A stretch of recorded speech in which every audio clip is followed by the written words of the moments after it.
So initially we'll look a little bit at the bony elements of the anatomy of the human shoulder. So here you see a computer model of the different bony parts, and you can see that we have the upper arm here. This is also called the humerus, and the upper arm ends in a ball, which we will get back to in a moment. You can see the other components of the shoulder are the clavicle or the collarbone, which you see here. And then we have over here on the other side, we have the scapula or the shoulder blade. And the scapula is the biggest part of the human shoulder. And you can see that at the lateral end of the scapula, it forms a joint with the head of the humerus. And this joint is a ball and socket joint. So the head of the humerus has the size of a ball, and the corresponding socket on the scapula is also ball-shaped. You can see here a part of the fossa in the scapula into which the humeral bone is articulating. Now, there are many different motions that can happen in the shoulder, but right now we are going to concentrate first on the motion between the humerus, so the arm, and the scapula. And we're going to look at one of those motions. You see, because it's a ball and socket joint, it can actually rotate in 3 different ways. But we're going to look first at the motion that's called abduction. So that's what happens if you move your arm laterally out from the body and you get this kind of motion. You can see how the 2 parts are articulating with respect to each other. You can also see that if we move the arm far enough up, then up around here, it's almost coming into contact with the part of the scapula that is sticking out here. And this part of the scapula is called the acromion. And in order to avoid that from happening, actually when the arm comes over about 90 degrees, and also maybe a little bit before, depending on the person, the scapula will move upwards as well. So there's what we call a shoulder rhythm that is connecting these 2 motions together.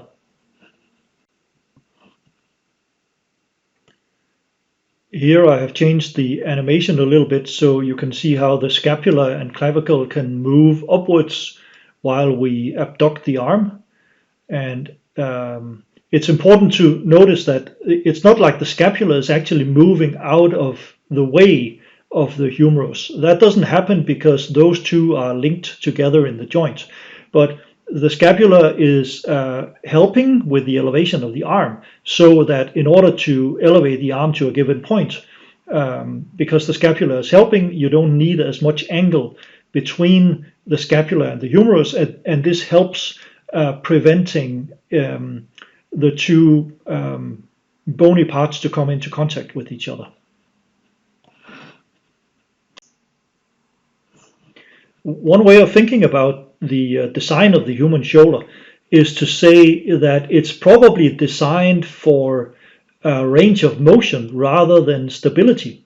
And the way we can see this is if we look at the socket, the joint socket here on the scapula. This is also called the glenoid in Latin. And you can see that this doesn't actually embrace the humeral head very much. This socket is a very flat socket, and the reason why it's very flat is because that actually allows the angle between the scapula and the humerus to change a lot in all sorts of different directions without causing collisions between the bones.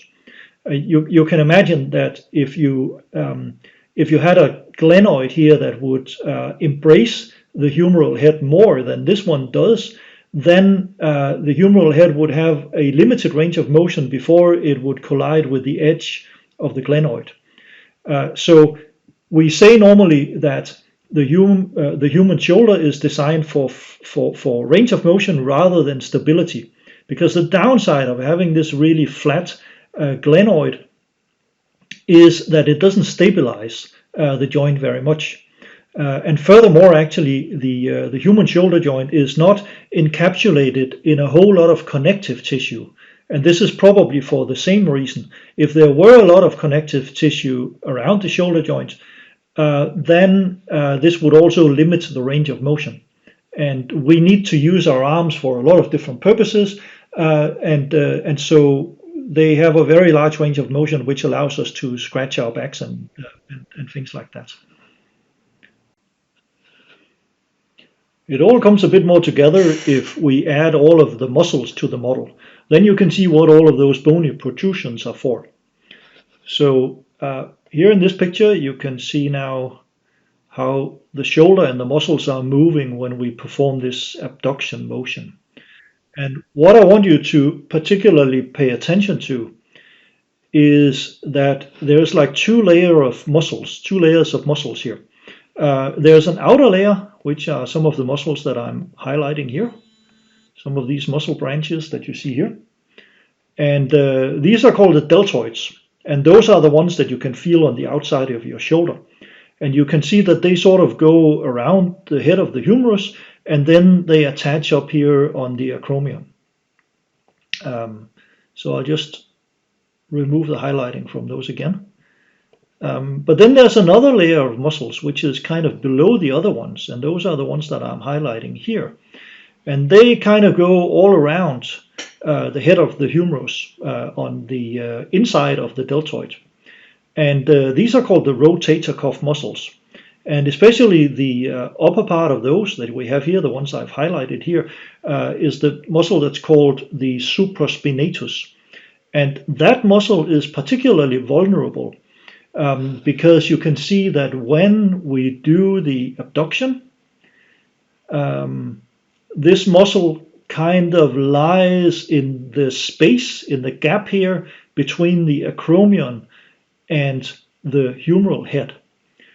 So if we get into the situation where for some reason the humeral head will move upwards, then what can happen is that these muscles get impinged between these two layers of bones that you see here. So if the shoulder joint, this shallow shoulder joint, the shallow glenoid, if that for some reason doesn't center the shoulder joint anymore, then we can get into that situation. And in order to avoid that, all of the muscles that are sitting around here, all of the muscles surrounding the shoulder here, if you think of the collective pull of those muscles on the humerus, then that pull has to be coordinated all of the time in such a way that the head of the humerus is pulled into the glenoid. If that doesn't happen, then the shoulder becomes unstable and it might migrate in some direction and cause this kind of impingement. You might think that this type of impingement is like a pathological case, but that's not necessarily the case. It's actually, the shoulder joint is actually so unstable that it's more the norm than it is something exceptional that this impingement takes place to some extent. And actually, chances are that if you get old enough, at some point your rotator cuff muscles will be more or less worn down because of this impingement. So it's very common that people who are old enough, if you actually investigate them properly, then some of these rotator cuff muscles will be missing more or less. And the second thing you can see here is that if we roll this back a little bit, you can see that when the arm is down here in sort of close to the neutral position, you can see that the deltoid muscles here, they are wrapping over the head of the humerus. So when they're active, they're kind of pushing the humerus down. So they're kind of helping to prevent the superior migration, so the migration of the humeral head out of the glenoid. So they're kind of helping to keep the humeral head inside the glenoid. And the same thing is the case for the supraspinatus muscles here. They're also kind of wrapping a little bit about the head of the humerus, so they're also pushing it down. And when we move the motion forward here, you can see that now when we come to this point, the deltoid muscles are not wrapping over the head of the humerus anymore. So now they are not actively contributing to keeping it down. Actually, instead, because they're now pulling somewhat upwards, because they're all inserting here on the acromion. And that means that this upwards pull, which is necessary in order to create the abduction here, actually contributes to destabilizing the shoulder joint. This is why it's a good idea when you do prolonged working tasks and so on, that you shouldn't actually work with your arms in a too elevated position for too long, because that will inevitably cause some wear and tear on this area here that is encapsulated between the acromion and the humeral head.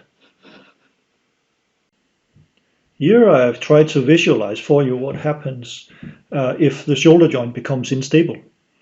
So I have introduced an instability in the joint here, so the joint no longer, for one reason or another, doesn't anymore keep the humeral head centered in the glenoid. So now if we move it forward, you can see what happens as soon as the muscles start pulling upwards on the upper arm. The gap between the upper arm and the acromion will close, and you get impingement. You see now the gap is completely gone, and the muscles which were supposed to be in that gap will now be impinged in there. So this is what happens when the shoulder joint becomes unstable. This will mean initially that the muscles there will be impinged, and they might be actually worn down. And in the second stage, when the muscles are not there anymore, there will be bone-on-bone contact, which is not supposed to happen in that area, so that can become extremely painful.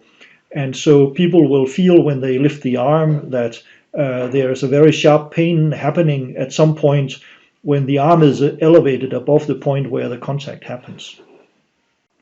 I should probably say a few more words about the instability or instabilities that might happen in the shoulder. So what you've seen now is the humerus moving upwards and coming into collision with the acromion. This is also known as superior migration. But actually the migration can happen in different directions. If you think of the healthy shoulder, and you see the intact musculature here, then this musculature is actually very fine-tuned in such a way that almost no matter what you do with your arm, the joint stability will be maintained, such that the humeral head is centered in the glenoid. But if there is some sort of disruption of the musculature, then that fine balance might not work anymore. And this disruption can come in different ways.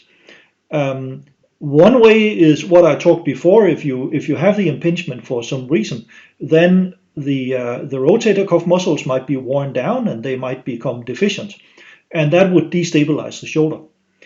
Other kinds of conditions that could happen is that perhaps you have a glenoid which is more shallow than normal, or perhaps the orientation of the glenoid might be different from what it would normally be, and that could contribute to shoulder instability, such that you might get these kinds of problems early in your life. But also, if you have some sort of paralysis in the musculature surrounding the shoulder, so that some of the muscles are not working properly, or maybe a lot of them are not working properly, maybe because you had an accident or something like that, or maybe because you had an operation that caused some sort of neurological damage or damage to the musculature, then the balance might be out of whack, and other kinds of instabilities can happen as well. So you can imagine if we look at the shoulder in the position that you have it here when the arm is just hanging down. Now, in this position, of course, it would not be stable if the muscles were not there. Then the arm would more or less simply fall off. And so, if you have paralysis in your muscles here, then what will happen is that there will be a subluxation, meaning that there will be an inferior, a downward migration of the humeral head, and it would kind of hang passively in the muscles here. If this happens for a long time, then you can get a lot of pain out of that because of the damages to the soft tissues, which are not supposed to be loaded like that passively for a long time, but also because the head of the humerus is not centered in the glenoid anymore, but might be sort of grinding on the edge of the glenoid, so you can get some injuries to the joint there, and all of these things can become quite painful.